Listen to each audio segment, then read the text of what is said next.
You may have been hearing about it on the news lately, but you don't really have a clue of what it is.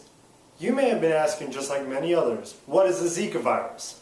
Well, I talked with Mr. Wall, the AP Environmental Science teacher and aquatics teacher at John Paul Stevens High School, for answers. Zika virus is part of the same family of viruses as dengue and yellow fever and chikungunya viruses. They're all what are called flaviviruses, and they are all really little.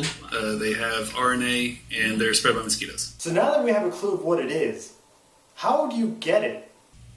There have been a couple of cases that are yet to be verified of actual sexual transmission of Zika virus, but usually it's spread by mosquitoes. So what are the effects of the Zika virus? With Zika for adults, it's really not that bad. You get things like pink eye, rash, fever. But if you're a pregnant woman, it has been linked with microcephaly.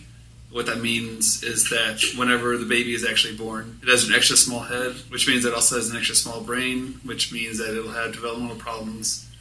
Here in the United States, do we really face a threat? And if so, do we need a vaccination for it?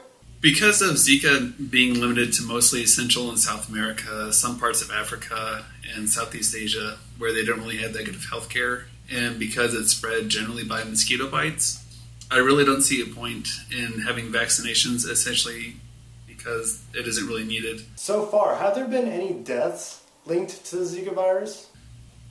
There haven't been any deaths linked to Zika. Once that tide changes, then I can see it maybe. But with right now, it's a self-limiting disease. You're going to be sick for maybe from 2 to 7 days, and after that, you get over it. So if we travel, how can we protect ourselves? Are we putting ourselves at risk?